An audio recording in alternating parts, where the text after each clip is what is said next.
Kemudian soal yang kedua, jelaskan yang dimaksud dengan teori HO, asumsi yang digunakan, dan kelemahan teori ini.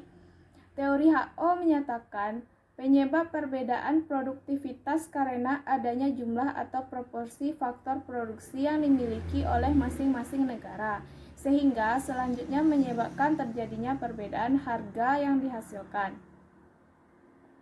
Asumsi-asumsi teori HO antara lain, yang pertama, di dunia hanya terdapat 2 negara saja dan 2 komoditi serta 2 faktor produksi.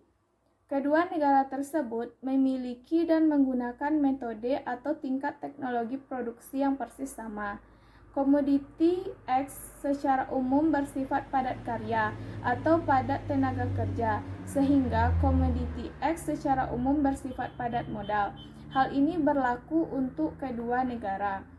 Yang keempat, kedua komoditi tersebut sama-sama diproduksikan berdasarkan skala hasil yang konstan, dan hal ini sama-sama terjadi di kedua negara. Yang kelima, spesialisasi produksi yang berlangsung di kedua negara sama-sama tidak lengkap atau itu secara sekaligus, meski dalam komposisi berbeda.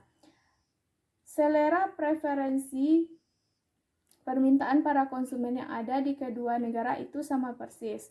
Yang ketujuh, terdapat kompetisi sempurna dalam pasar produk dan juga dalam pasar faktor. Maksudnya, pemasok komoditi maupun faktor produksi begitu banyak sehingga tidak ada lagi yang mendeteksi harga secara sepihak. Yang 8, terdapat mobilitas faktor yang sempurna dalam ruang lingkup masing-masing negara, namun tidak ada mobilitas faktor antar negara atau internasional. 9, sama sekali tidak ada biaya-biaya transportasi, tarif, atau berbagai bentuk hambatan lainnya yang dapat mengurangi kebebasan arus perdagangan barang yang berlangsung di antara kedua negara. 10, semua sumber daya produktif atau faktor produksi yang ada masing-masing negara dapat dikerahkan secara penuh dalam kegiatan produksi negara. Yang ke-11, perdagangan internasional yang terjadi di antara negara 1 dan negara 2 sepenuhnya seimbang. Kemudian, kelemahan-kelemahan dari teori HO. Kelemahan dari teori HO ini, kelemahan dari teori asumsi HO yaitu yang pertama, asumsi bahwa kedua negara menggunakan teknologi yang sama dalam memproduksi adalah tidak valid.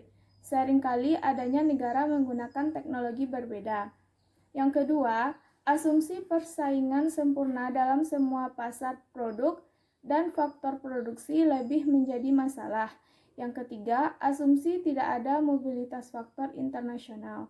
Yang keempat, asumsi spesialisasi penuh suatu negara dalam memproduksi suatu komoditi jika melakukan perdagangan tidak sempurnanya berlaku karena banyak negara yang masih memproduksi komoditi yang sebagian besar adalah dari impor.